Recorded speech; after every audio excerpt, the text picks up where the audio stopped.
കേരളത്തിലെ ന്യൂനപക്ഷ അവകാശങ്ങൾ പോലും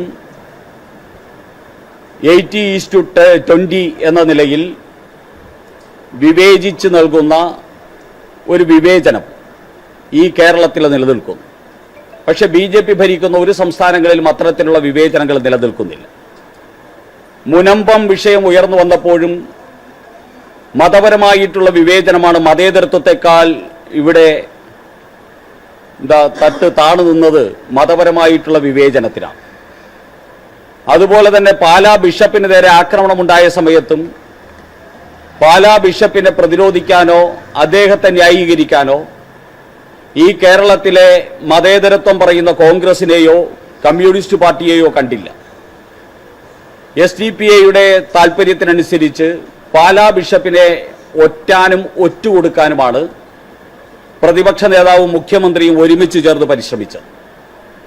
ഇവിടെയൊക്കെ BJPയുടെ നിലപാട് വളരെ പ്രഖ്യാപിതമായിട്ടുള്ള നിലപാടാണ്. മതവിശ്വാസങ്ങൾ സംരക്ഷിക്കാനും മതാചാര്യന്മാരെ സംരക്ഷിക്കാനും ഒരു രാജ്യത്തിൻ്റെ ഭരണകൂടത്തിന് ഉത്തരവാദിത്വമുണ്ടെന്നും മതമൗലികവാദികളുടെ താല്പര്യത്തിനനുസരിച്ച് ഈ രാജ്യത്തിൻ്റെ ഭരണകൂടം ചലിക്കാനും പ്രവർത്തിക്കാനും പാടില്ല എന്നായിരുന്നു അന്ന് BJPയുടെ പ്രഖ്യാപിതമായിട്ടുള്ള നിലപാട്. ആ നിലപാട് ഞാൻ ഈ സമയത്ത് ആവർത്തിച്ചു പറയാൻ ആഗ്രഹിക്കുന്നു. അതുപോലെ തന്നെ ആത്മീയ നേതാക്കളെയും പുരോഹിതന്മാരെയും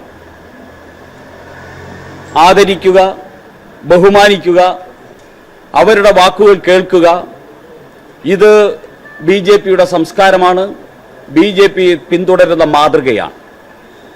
അതും ഞങ്ങൾ ഉയർത്തിപ്പിടിക്കാൻ തന്നെ ആഗ്രഹിക്കുക.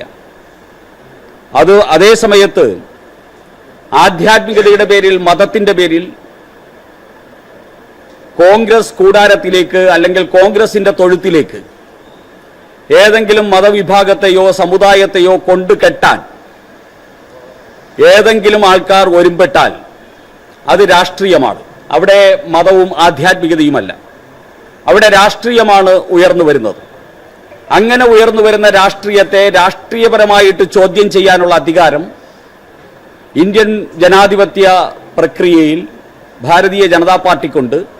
ഞങ്ങൾ അതിനെ രാഷ്ട്രീയപരമായിട്ട് ചോദ്യം ചെയ്യും.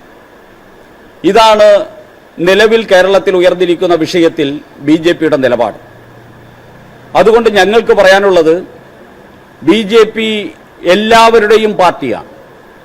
ഞാൻ കഴിഞ്ഞ ദിവസം സൂചിപ്പിച്ചതുപോലെ ഇന്ത്യയിൽ ക്രിസ്ത്യൻ സമൂഹത്തെ ചേർത്ത് പിടിച്ച് ഏറ്റവും കൂടുതൽ ക്രിസ്ത്യാനികൾ പ്രവർത്തിക്കുന്ന പാർട്ടി ഇന്ന് BJPയാണ്.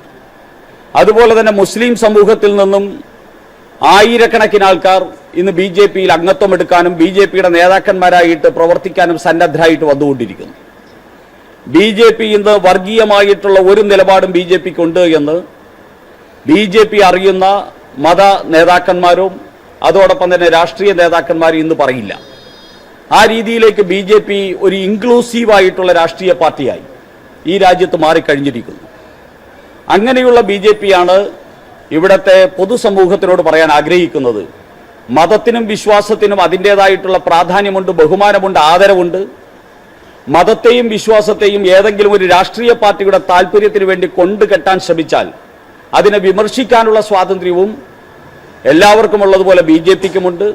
അത്തരത്തിലുള്ള വിമർശനങ്ങളെ ദുർവ്യാഖ്യാനം ചെയ്യപ്പെടരുത് എന്നാണ് എനിക്ക് അഭ്യർത്ഥിക്കാനുള്ളത്.